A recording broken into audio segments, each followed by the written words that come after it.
pessoal, então está valendo aqui a nossa revisão de filosofia, tá? Lembrando que o tema é mitos e deuses gregos, as cidades gregas, cidades-estados, tá?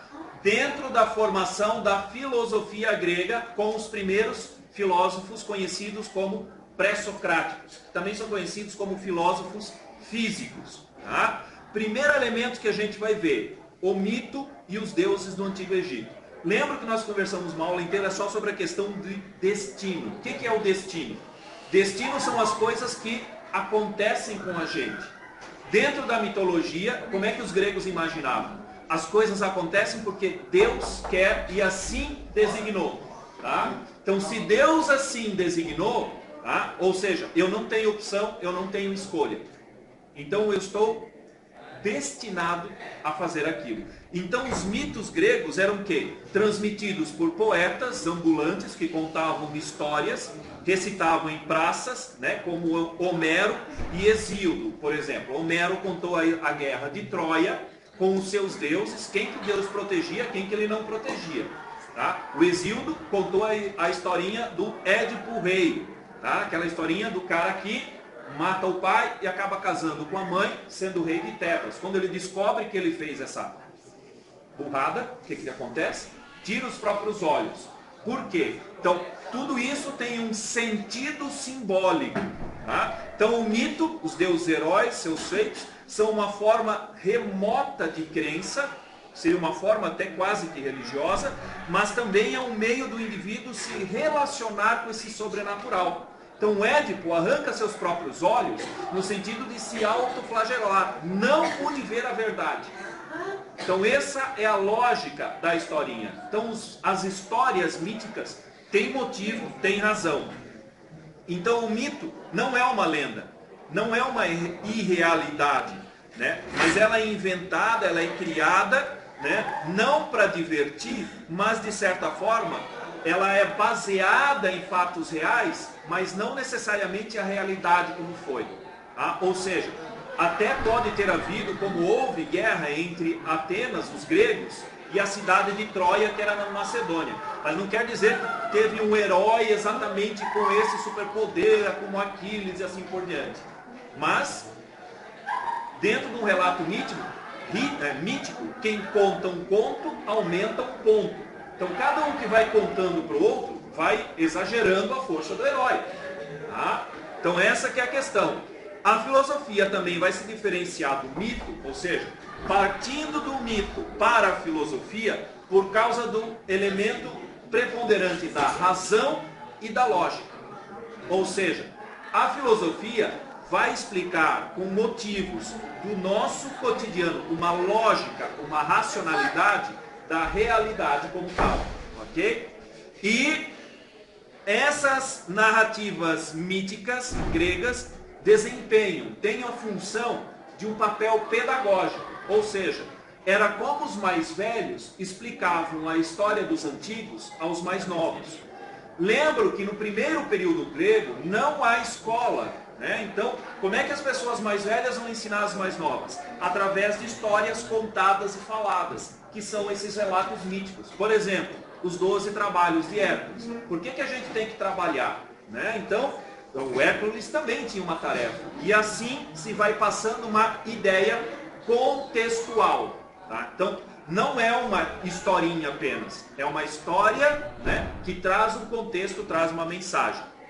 Porém, mais uma vez, como é que a gente passa de um contexto mítico para um contexto de uma cidade-estado grega? 4 condições, 4 elementos básicos.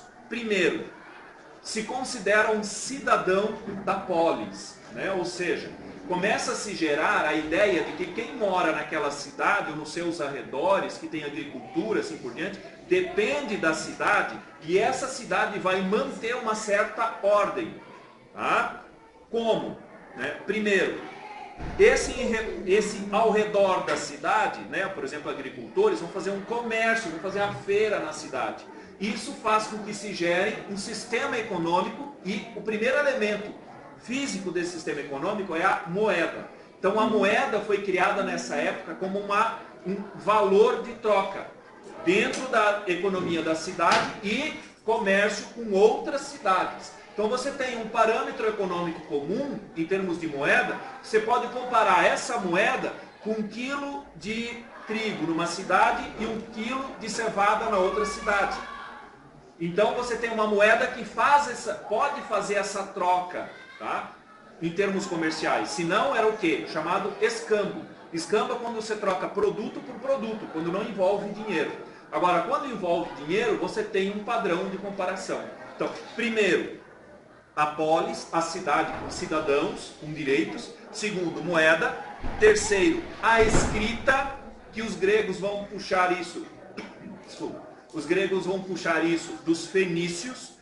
Que escrita? Não é uma escrita qualquer. É uma escrita fonética, com som. Ou seja, como a gente chama hoje o alfabeto. E se chama alfabeto porque ele começa com a letra alfa, depois vem a letra beta e assim por diante. Ou seja, as letras representam um som que nós falamos nas palavras. Por quê? Qual a diferença de antes? Antes era um desenho, era quase que uma iconografia, um desenho sobre um significado de uma palavra. Então, o que ela significava era diferente do seu som, o que deixava muito difícil de aprender uma língua. Então, a escrita fenícia é uma escrita fonética, tem os fonemas A, E, I, O, U, Ba, Be, Bi, Bo, Bu, Ka, Que, Ki, Ko, e assim por diante. Tá? Outro elemento, além da lei da escrita em si, é que as leis passaram a ser escritas. Então, todos os cidadãos têm direitos iguais, porque a lei é escrita e igual para todos. Então, o quarto elemento é uma lei escrita. Né? Como hoje a gente tem a Constituição, né? A Constituição é clara porque ela é válida para todos. Ah, mas tem uma exceção. A exceção tem que ser escrita na lei. E a lei é aprovada pela comunidade. Então, a lei escrita é que vai dar igualdade de condições a todos da cidade. Ok? Vamos lá. Agora nós vamos ver alguns pré-socráticos. Eu escolhi alguns que são mais proeminentes. No livro vocês devem ter uns 6. Eu aqui, em termos de avaliação, em termos de síntese, eu achei mais importante a gente trabalhar com 3 especificamente. 3 ou 4. Vão ser 4. Primeiro, Heráclito. Qual que é a ideia do Heráclito de Éfeso? Lembro que Éfeso, né, não é nem na Grécia, fica onde hoje é a Turquia, mas é uma cidade no estilo grego, de cultura grega.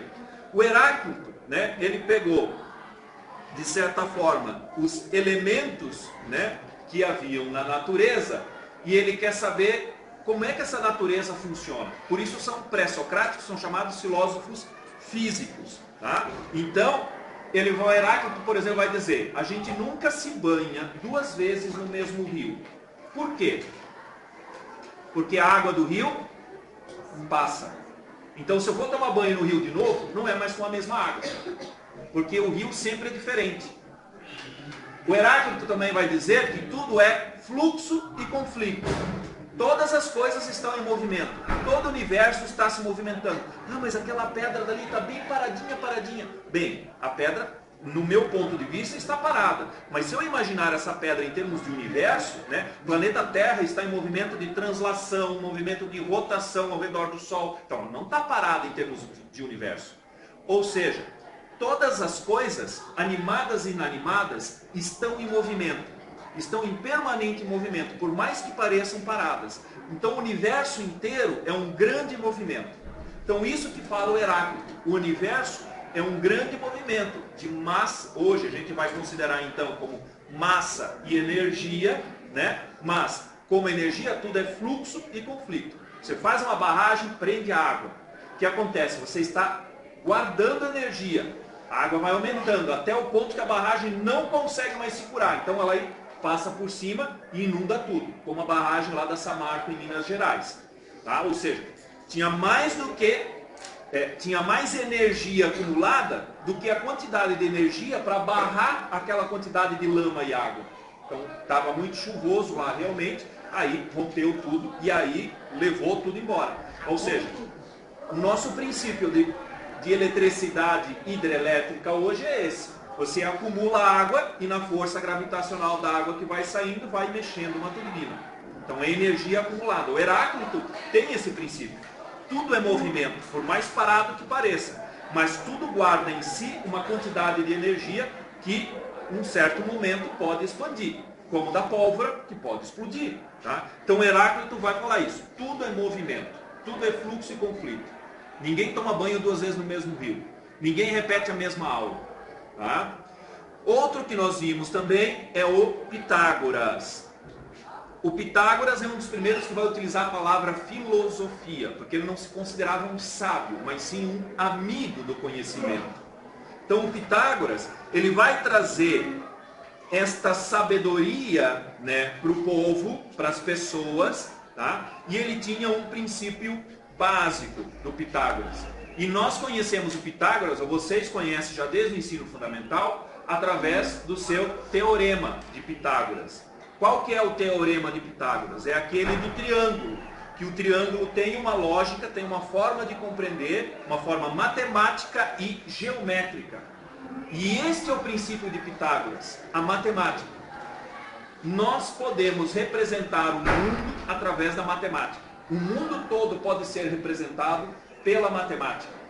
Os números, né, são a capacidade que a gente tem de medir, de mensurar todas as coisas. Então eu posso fazer o quê? Uma simulação matemática de como funciona um número. Ou como funciona um mundo, desculpa. Então o Pitágoras, ele diz assim, todo mundo pode ser representado pela matemática. Eu posso conceber o mundo dentro de mim mesmo, eu posso compreender o mundo através dos números matemáticos, da geometria e assim por diante. Então o mundo pode ser representado, eu tenho como compreender esse número. Outro é a questão do Parmênides. O Parmênides já é um filósofo um pouco mais elaborado no sentido de que o Parmênides vai dizer que o que é, é. O que existe, existe. O que não é, não é. O que não existe, não existe. E, pela lei da não contradição, algo não pode ser e não ser ao mesmo tempo. Tá? Preste atenção, porque isso aqui é mais teórico. O Parmênides vai dizer, o que é, o que existe, é e existe. O que não é, não é. Porém, pela lei da não contradição, eu não posso dizer que algo é e algo não é. Ou é, ou efetivamente não é. Tá? Então, qual é o elemento? E aí, então, aí a gente parte para análise para provar se algo tem tal característica ou não tem tal característica. Então, o Parmênides, ele quer definir qual o conceito das coisas.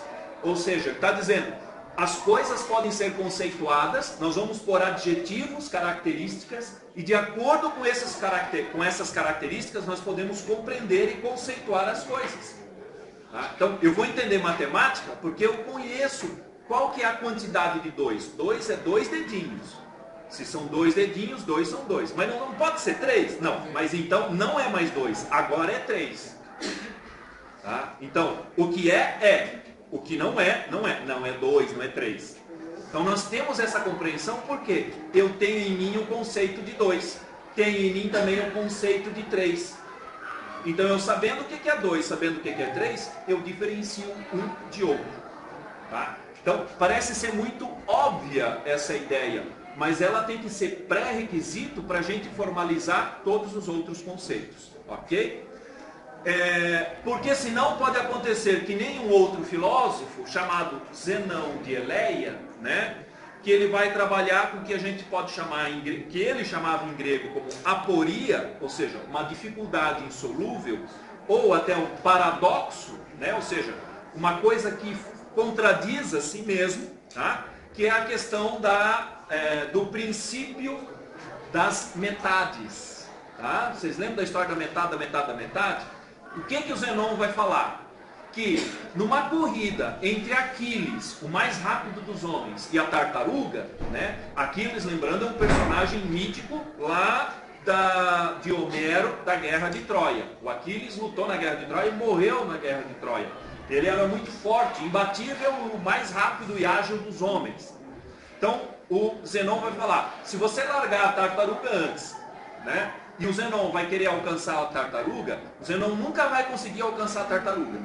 Mas como que não? Ah, por que que não? Porque antes do Aquiles alcançar a tartaruga, ele tem que alcançar metade da distância entre ele e a tartaruga. E depois, mais uma vez, a metade da metade. Depois, mais uma vez, a metade da metade da metade. Mais uma vez, metade, metade, metade. Ou seja, infinitamente as metades, você não chega, ou o Aquiles não vai chegar à tartaruga nunca.